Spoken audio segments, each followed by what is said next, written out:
Chers amis, bonjour, soyez les bienvenus chez vous. Marilyn est avec nous, bonjour. Bonjour Jean-Luc, bonjour à tous. Et on a un livre à vous recommander et pour cela nous accueillons sur ce plateau avec vous, chers amis, Olivier Larizza, bonjour. Bonjour Jean-Luc et bonjour Marilyn. Bonjour Olivier. Alors Olivier qui est lorrain, natif de Thionville, précisons-le. Rien que ça déjà, hein, ça nous fait plaisir. Ensuite il sort Le choix des armes chez des âmes, pardon, chez Anne Carrière. Lapsus. Bah oui, parce que forcément on est plongé dans ce livre. Alors ce livre, Marilyn l'a lu, je l'ai lu. Olivier, comment peut-on raconter aussi précisément cette période d'une guerre que vous n'avez pas connue, que vous n'avez pas vécue? C'est quoi? C'est que des archives? Je crois qu'il faut s'imprégner en fait de ce qui s'est passé en 1915, puisque l'histoire se déroule en 1915 sur le Verdun des Vosges.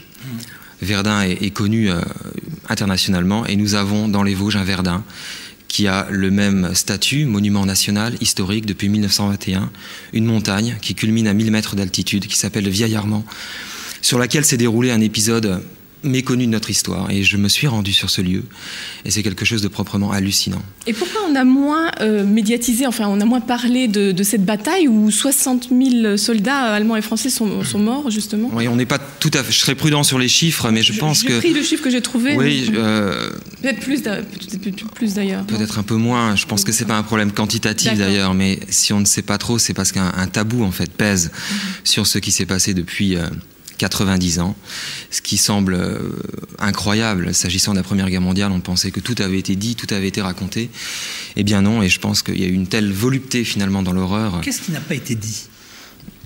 Quand vous dites tabou, aujourd'hui on peut en parler. Il y a eu des erreurs de stratégie, de commandement, de ce genre de choses. C'est-à-dire on envoyait les jeunes au combat quand c'était pas forcément justifié non plus. Oui, c'est comme si on vous disait qu'en fait Verdun avait été totalement inutile.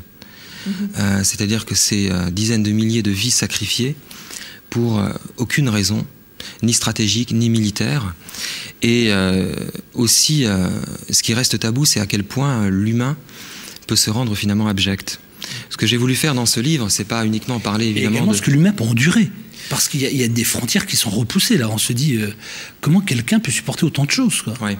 C'est vrai qu'on atteint une limite, on atteint un extrême. Parce que j'ai essayé de comprendre pourquoi. Et finalement, de nous replacer, nous, dans cette histoire-là, parce que j'ai le sentiment que ça nous concerne, nous, chacun d'entre nous, aujourd'hui. J'essaie de faire un livre sur le cœur humain, finalement, et sur les pulsions qui nous habitent.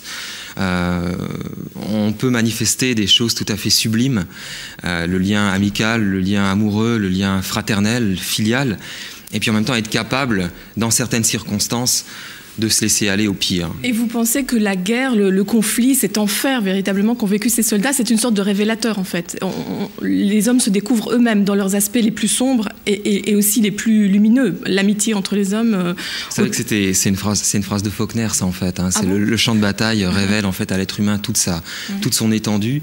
Je pense à la fois toute sa splendeur, parce que c'est dans des moments comme ça finalement qu'on est prêt à faire confiance et à tout donner parce qu'on n'a plus rien à perdre. Ils ont 20 ans, cela dit, hein, ils ne sont pas vieux. Ouais. Même pas parfois. Oui. Pas parfois. Il y en a qui partaient à la guerre à 17 ans. Hein, alors j'ai appris en lisant votre livre d'où venait c'est vrai que souvent lorsqu'on parle des Allemands, on disait les Boches. D'où vient cette expression? Oui, alors les Alboches, enfin j'en parle un petit peu, c'est une ancienne tribu. Au départ c'était les Alboches, alors, et puis par la suite c'est devenu les Boches, c'est ça? Voilà, mais vous savez qu'il y avait énormément de noms qui étaient utilisés en fait pour parler de l'autre, parce qu'en fait il y a tout un fantasme qui existait sur l'autre. Ils ne se connaissaient pas, les Français et les Allemands ne se connaissaient pas, et en même temps à force de faire la guerre ils s'aimaient. C'est bien parce qu'ils enduraient exactement les mêmes choses. Et il y a toute une série de fantasmes qui avaient cours. Par exemple, sur cette montagne, le Vieil Armand, où les deux armées françaises et allemandes se faisaient face, eh bien, les Français imaginaient que les Allemands avaient même conçu des casinos en sous-sol. Il faut imaginer des tranchées, des blockhouses, toute une ville fantôme, finalement.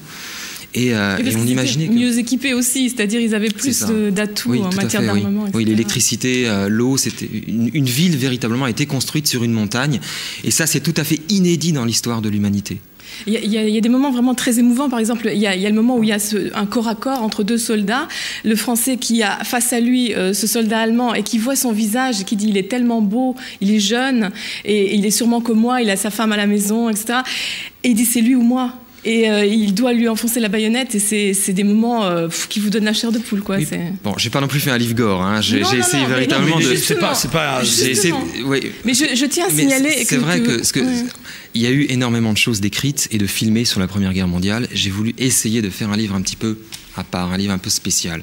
Et je me suis rendu compte qu'il y a tout un certain nombre de thèmes ou de choses qui n'étaient jamais racontées, y compris dans les lettres de Poilu. Et par exemple, le premier homme tué, c'est quelque chose dont on ne parle jamais. C'est quelque chose dont le combattant ne parle jamais et qu'il ne raconte pas. C'est quelque chose d'extrêmement difficile, à mon avis, à exprimer. J'ai voulu le raconter.